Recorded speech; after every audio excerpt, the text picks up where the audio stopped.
TV9 top 9 news मध्ये आपलं पुन्हा एकदा स्वागत. तर पाहूयात आजची विशेष बातमी.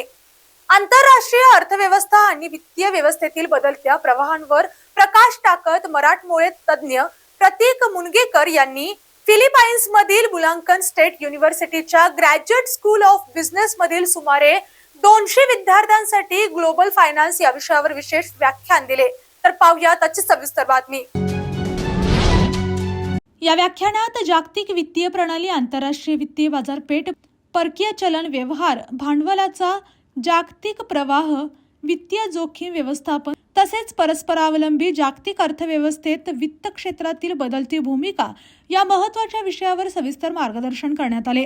व्याख्यानादरम्यान विद्यार्थ्यांनी उत्स्फूर्त सहभाग नोंदवत विविध विषयांवर प्रश्नोत्तरे आणि चर्चेत सक्रिय सहभाग घेतला. विद्यार्थ्यांचा उत्साह आणि अभ्यासवृत्ती पाहून समाधान व्यक्त करत प्रतीक मुनगेकर यांनी त्यांचे आभार मानले. या व्याख्यानासाठी निमंत्रण देऊन सहकार्य केल्याबद्दल ग्रॅज्युएट स्कूलचे डीन डॉक्टर युजीन बर्गेस म्युटुक यांचेही प्रतीक मुनगेकर यांनी विशेष आभार मानले. हे व्याख्यान विद्यार्थ्यांना जागतिक वित्तीय व्यवस्थेचे व्यावहारिक ज्ञान मिळवून देणारे आणि आंतरराष्ट्रीय आर्थिक घडामोडी समजून घेण्यासाठी उपयुक्त ठरले. राष्ट्रीय महिला आयोगाच्या अध्यक्षा सौ विजया रहाटकर यांच्या संकल्पनेतून राबवण्यात येणाऱ्या शी सर्व्स या प्रमुख उपक्रमाअंतर्गत पुण्यातील अण्णाभाऊ साठे सभागृहात तरुणीला सशस्त्र दल व इतर गणवेशाधारी सेवांमध्ये करिअरच्या संधीबाबत मार्गदर्शन करण्यासाठी जनजागृती कार्यक्रम आयोजित करण्यात आला. तर पाहूयात आजची सविस्तर बातमी. या कार्यक्रमात फ्लाइट लेफ्टनंट प्रीती सिंह यांनी सुमारे 800 विद्यार्थिनींना भारतीय लष्कर, हवाई दल आणि इतर संरक्षण सेवांमधील करिअरच्या विविध संधींवर सविस्तर माहिती दिली. तसेच निवड प्रक्रिया, आवश्यक पात्रता, निवृत्त नेतृत्व गुण, शिस्त, शारीरिक तंदुरुस्ती आणि राष्ट्रसेवेचे महत्त्व यावरही त्यांनी मार्गदर्शन केले. सर्वे या उपक्रमाचा उद्देश तरुणींमध्ये सशस्त्र दल आणि गणवेशधारी सेवांबाबत जागरूकता निर्माण करून त्यांना आत्मविश्वास, योग्य माहिती, प्रेरणा देणे हा आहे. त्यांनी राष्ट्र निर्मितीत सक्रिय सहभाग नोंदवावा आणि संरक्षण सेवांमध्ये मोठ्या प्रमाणावर पुढे यावे असा यावेळी संदेशही देण्यात आला. हा उपक्रम महिलांच्या सक्षमीकरणासाठी आणि नारी शक्तीला नवे बळ देण्यासाठी महत्त्वपूर्ण पाऊल मानला जात आहे.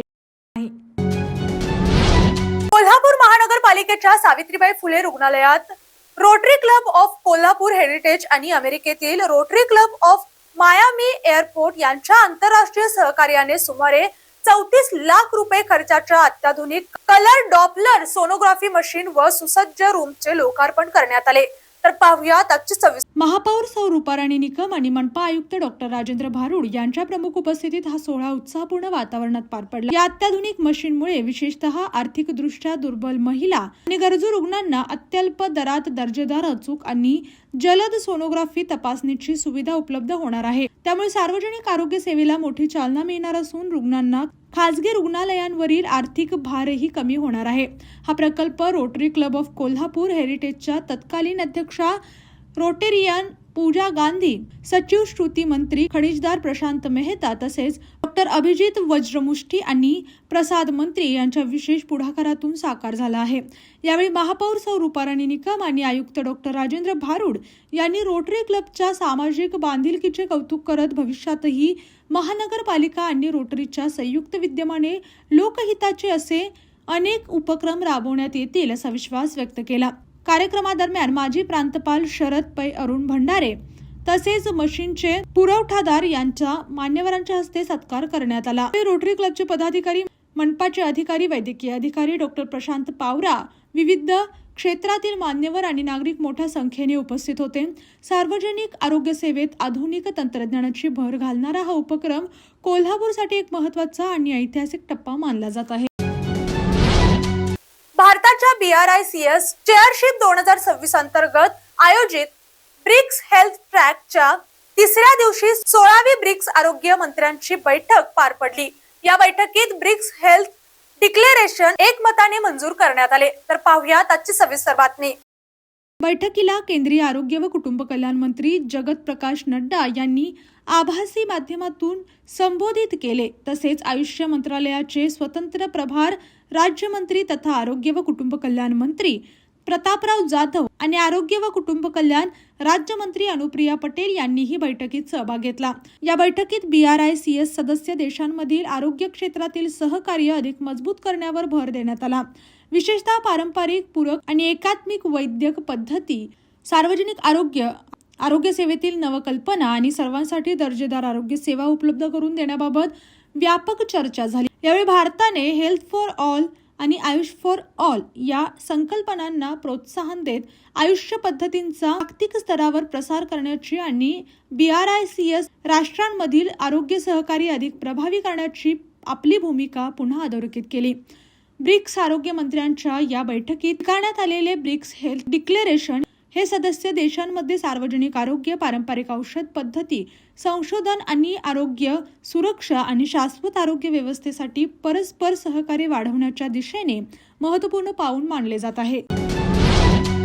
NWWAच्या अध्यक्षा श्रीमती लबोनी सक्सेना यांच्या हस्ते कोची येथे नाव्ही अँड ट्रास यांच्या या आधारित व नव्या ठिकाणी स्थलांतरित करण्यात आलेल्या युनिटचे उद्घाटन करण्यात आले। तर पाहूया त्याची सविस्तर बातमी। यावेळी दक्षिण नौदल कमांडचे प्रमुख व्हाईस ॲडमिरल समीर सक्सेना उपस्थित होते। यावेळी नूतनीकरण करण्यात आलेले NWWA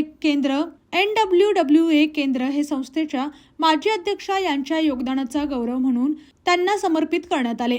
या आधुनिक सुविधांमुळे महिलांच्या सर्जनशीलतेला, कौशल्य विकासाला तसेच सामाजिक सहभागाला अधिक चालना मिळणार आहे।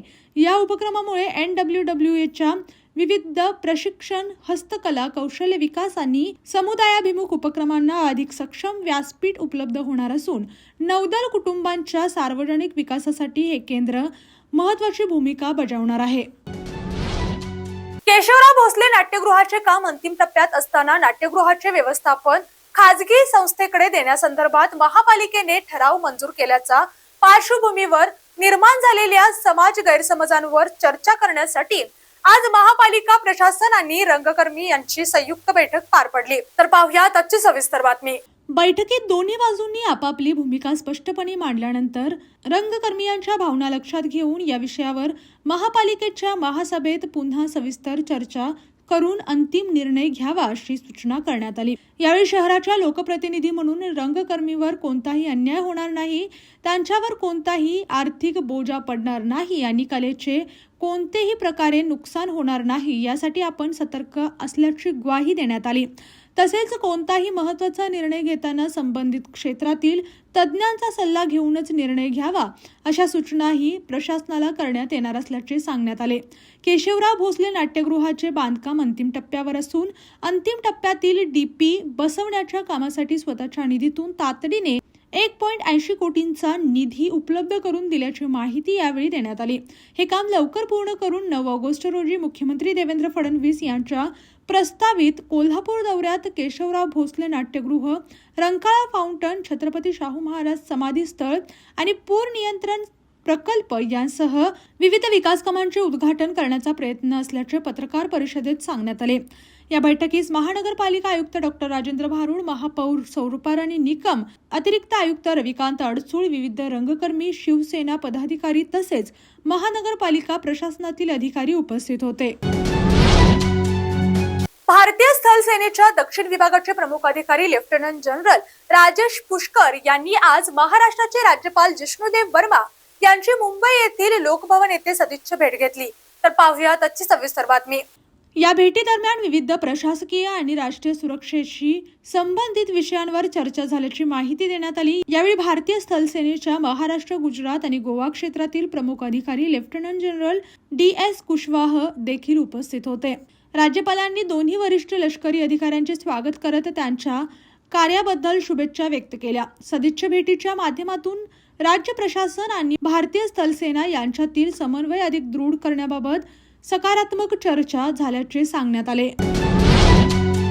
मुख्यमंत्री देवेंद्र फडणवीस यांच्या वाढदिवसानिमित्त आयोजित देवेंद्रजी जन्मोत्सव हरित महोत्सव उपक्रमांतर्गत छत्रपती संभाजीनगर जिल्ह्यातील युरिक सिटी या कार्यक्रमाला कॅबिनेट मंत्री अतुल सावे, माजी केंद्रीय मंत्री डॉक्टर भागवन कराड, माजी आमदार तथा देवासेवा ट्रस्टचे संस्थापक अध्यक्ष संजूभाऊ केनेकर, जिल्हा परिषद अध्यक्ष अविनाश गलांडे पाटील यांच्यासह विविध लोकप्रतिनिधी, प्रशासकीय अधिकारी आणि मान्यवर मोठ्या संख्येने उपस्थित होते. यावेळी उपस्थितांनी संकल्प हरित महाराष्ट्राचा सहभाग प्रत्यक्ष जनसमाजाचा हा संदेश देत पर्यावरण संवर्धनासाठी वृक्ष लागवडीचा संकल्प केला.